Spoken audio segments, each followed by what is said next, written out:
After the third live stream event in Chicago, Kanye's Donda is still not here, and we got two release dates for July 23rd and August 6th that came with these listening parties, and we all expected to get the album. So at this point, does it come as a surprise? Not really, but we did get word from Kanye's manager, Boo, that the album would be released following this listening party in Chicago, but it has not come. So the main question now becomes, will Kanye's Donda ever drop? So guys, if you're new to the channel, stay tuned with us because we're taking you through everything Donda related and the biggest drops in hip-hop. So let us know in the comments your thoughts on Kanye's Donda and if it will ever drop. So how do you feel at this point about Donda still not being here, and do you think that it will eventually drop? Well, at the time of this recording right now, I believe it's exactly 1:52 a.m. Eastern time. So at the time of this recording, we do not have Donda in our hands, and I'm kind of disappointed because as a Kanye fan, I really want to hear the final version of this album. And at the end of the day, like, you know, obviously there was this whole thing of him wanting to do 3 listening parties, him going back to Chicago to, you know, wrap up the whole, let's say, mini tour that he's been doing for this demo tape, because it's still nothing that's been released officially, and we still have not got an official record. So I am disappointed, but at the end of the day, like, you know, the shows were really nice. I feel as if it's taken me through a different sort of fan experience, and it's a different rollout than I've gotten from anything else in the industry at this point, and it's been a massive event for the whole industry. It has been exciting. You know, just, you know, talking about that, do you feel as if Kanye's been well calculated with this whole thing? Because, you know, a lot of people were saying, hey, he should have dropped the first time, or all of this, you know, didn't really merit, you know, all of the shows, and, you know, just all this extra stuff was really, you know, smoky mirrors. So how do you feel about the situation as a fan? And do you think that anywhere within this whole rollout, some things could have been improved? Look, he's a marketing genius. I mean, he's built up so much hype after each listening party, and that's no different here. So to me, I feel like as much as I do want the album, at this point, there's so many different versions of it, and I'm thinking that Kanye might be taking this to another level, another creative kind of space where Donda doesn't need to come out. Because think about it, we have all these tracks for the most part available on MP4 files that are taken from the live streams. Not only that, but Kanye could be doing something in terms of high art, where it's kind of like going to the Louvre in Paris, looking at the Mona Lisa, but not being able to take it home, in the sense that you're consuming the product, but you can't own it and have it physically in your hands, because it's that high art where it's like, it's more about the experience rather than actually having a body of work that's finalized. And I feel like, just like the life of Pablo always had changes, Donda keeps having changes, and maybe that's the point, is about this music having to evolve and change every time. And maybe it's up to us to kind of make the Donda track list that we finally want. And that also speaks to what he's doing with the stem player, where you kind of have the speaker that you can alter vocals, you can, you know, have things on loop, you could remove the instrumental and just have the singing or rapping. So it kind of plays into the idea of like, you make the album be what you want it to be. You have the creative control, the same way that Kanye has been altering things. So do you think my theory holds any weight, or? I think so. I think there's some sort of validity to that, because if it wasn't the case, then he would have dropped the album and everyone would have been happy with it since the month of July. But in this case, I feel as if he wants people to wait for it and appreciate it. And at this point, the question also becomes like, okay, we've gone through all of this pain and suffering of having to wait with this album, but will we actually get it? Because there's a flip side to that coin, you know? Like, obviously I understand that this is high, you know, this is high art. There's a lot of different, you know, moving components that are going into this album, but at the end of the day, that music's meant for the fucking fans. You know, like, I don't give a fuck if I'm listening to pure liquid gold, like, you know, leaking out of my ears for fucking 4 hours straight. I want the album. You know what I'm trying to say? Like, and what there's no, like, we the fans deserve this shit, and we deserve to be able to consume it, especially that he's the, like, you know, that's how he's making his dough. So at the end of the day, like, I don't see why he would stop now. I see him having maybe 1 or 2 more listening parties and then maybe dropping it. But would you even want 1 or 2 more listening parties? Probably bro? Especially not. After this one. Like, look, but before we get into that, I just want to say that like the stem player that's on his website right now for sale says that it will be sold with a copy of Donda. So maybe that helps the situation in terms of it dropping. Maybe that's kind of evidence that it will come out. But at the same time, I don't feel like Kanye has a need to drop this album, because even if you look at it another way, Kanye doesn't even make the majority of his money off of music anymore. It's more about his Yeezy brand and everything he's doing there. So for him, it's about this being a passion project. And look, as much as I love the music, I would be fine with not getting the album because of the songs that I've gotten and kind of just living in the moment with the music. But the fans do deserve it after all this waiting and all this speculation. You see, like, this is the only that's where I draw the line. Like, if I'm sitting through 3 fucking listening parties, I want the album. Like, that's the thing is, like, I'm not here to, like, be entertained in front of my fucking TV, like, watching, like, shows. I'm sorry. Like, at this point, it's getting frustrating because, of course, like, listen, in his defense, there's no album dates that have been released but if you're saying an album's coming out, put out the fucking album. I feel like, you, yeah. I that's feel your kind frustration. That's kind of, like, where I'm coming from. And, like, it's, from a Kanye fan, yeah.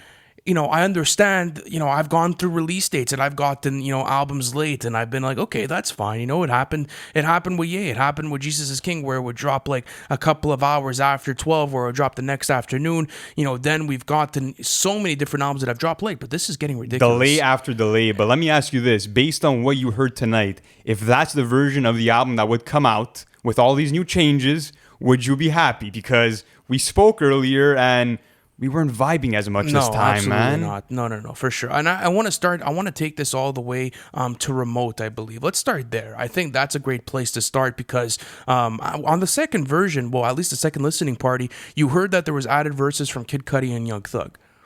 Where's Kid Cudi on this version? Like where's Thugger? Yeah. Where are the features? That's what made that song great, and that's what I feel as if added extra flavor to it.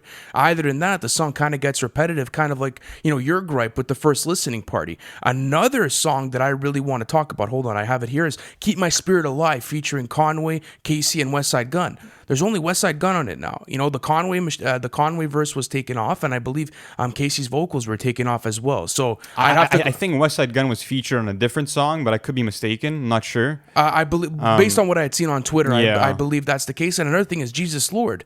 You only have Jay Elect now. And Where's the locks? Where's the locks? No, but the main takeaway for me is the baby replaced Hove on Heaven or Hell, man. Come on. No. That was such a bad verse. How are you putting the baby there and then you have fucking Marilyn Manson standing next to him for the shock value? And I don't know, it's a bit odd, but I mean, in terms of the additions that I did like, Believe What I Say with that Lauryn Hill sample, I've been dying to hear that on this Kanye album, and it just shows that he's rapping at his best when he has these classic samples behind him, and his harmonizing on that song is actually super peaceful and was a major highlight for me. But apart from that, I mean, why did he have to take off Kid Cudi off both songs, man? I know. I mean, come on. But I do like his extended verse on Off the Grid. Like, that was really cool. He added another extra verse at the end of Off the Grid. And I believe is it Jail that Jay-Z was on? Or was it Jail or Heaven or Hell? It has like 2 working titles. So. Okay, because I see here, like, there's an unofficial track list on Genius. And there's one with Jail featuring the baby Francis and the Lights. Yeah. And then Jay-Z. And then you have Heaven or Hell. So, yeah, regardless. It's the same song, 2 different titles. Okay, so regardless, like, maybe he's seeing what the crowd reception, gravitates towards. That's the thing. Is like, fuck. Like, what do you want me to feel surprised about at this point? There's only so much feedback you can take from the fans. I mean, at the end of the day, he has to put out the music that he is being moved by. And to be honest, that's one thing that I was lacking with this experience. I love the second one, but with this one, I didn't feel moved by the music the way that I wanted to. I mean, if you look at songs like You're Gonna Be Okay, the choir does a great job. The organs hit really smoothly and nicely. But, I mean, it didn't move me because I've heard it before and I didn't get, too much extra this time around. But the spectacle was pretty cool. I mean, the fact of him ending with him getting maybe remarried to Kim, or I don't know what that exactly symbolized, but the spectacle was cool. But back to the music, I mean, of course, Jesus Lord is Kanye's best lyrical showcase on here. He's talking about missing his mother and also just gang violence and how much it frustrates him, and also just where he's at spiritually, and also how he felt like when he moved to the hood, he was signing up for the army. So a lot of deep content there. And of course, Jay Electronica completely spazzes out. Apart from that, what the fuck was that song GD doing on there, man? No. That was so out of place. It was so out of place. Whatever. I don't even really want to go into that. But just talking about the overall feel of the album, I think that the changes at the third listening party were really disappointing in my opinion. Especially listen, we've been super positive throughout this whole rollout. We've been patient with it, but at a certain point, like enough's enough, you know? Like drop this fucking album.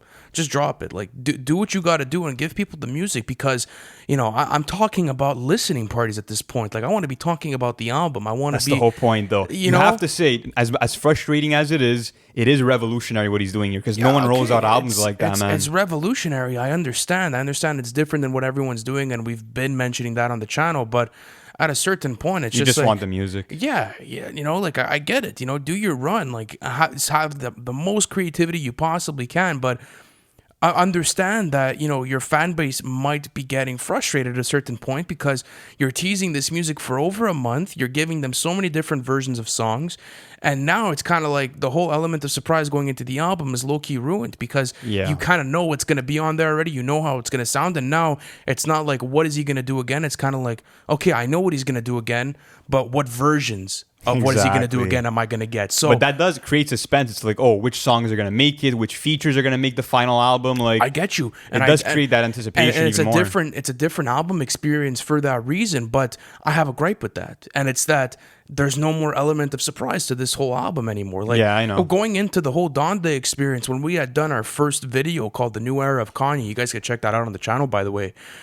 We were talking about where is he going to go with this and, you know, wanting to be intrigued by singles and wanting to be teased and then going into the album, going through the whole track listing, like, what are you going to really do now? Yeah. Like, I get it, you know, like that's the other thing is like, I've been sitting with this album for a month now because obviously versions have been reworked and there's been, you know, added verses that have been taken off, replaced, different drum patterns, different synths, like so much shit has been reworked, but I've had time to digest this album and to understand what I'm going to get. And to be honest with you, like, I don't see a world where this cracks like top 5 Kanye for Yeah, me. probably not. And I just hope it's not a case of Kanye waiting for Drake to drop Certified Lover Boy because that has been a big narrative because they've had their competitive feud. So I hope that's not the case. And I hope that it really is him just wanting to perfect the album to the best of his capabilities. But nonetheless, it's been a ride and we'll have to see where it takes us next. But hopefully the album drops, man. Hopefully the album drops. You know, from a Kanye fan, I want to hear this. I want to hear everything he has to give us. And at the end of the day, like, my element of surprise is low-key already ruined because I kind of know what's going into it, but I'm still going to stay positive. I'm still anxious to hear the final version, guys. So on that note, NFR will be delivering a review/reaction of Donda when it does drop, if it ever does. So if you guys have not already, please subscribe because we're keeping you updated through this whole Donda rollout and all of the hottest rollouts of the industry. So thank you for watching all of this video and we'll catch you on the next one. Thank you for watching the video. It's always a pleasure doing content for you guys. Listen, if you haven't already, subscribe to the channel because we're doing album reviews and we actually have our series called Everything We Know where we take you guys through the whole album rollout of the hottest releases of the year. Not only that, guys, but our Patreon plan is now live. You guys can access that in the bio. I appreciate you guys and I'll see you on the next one.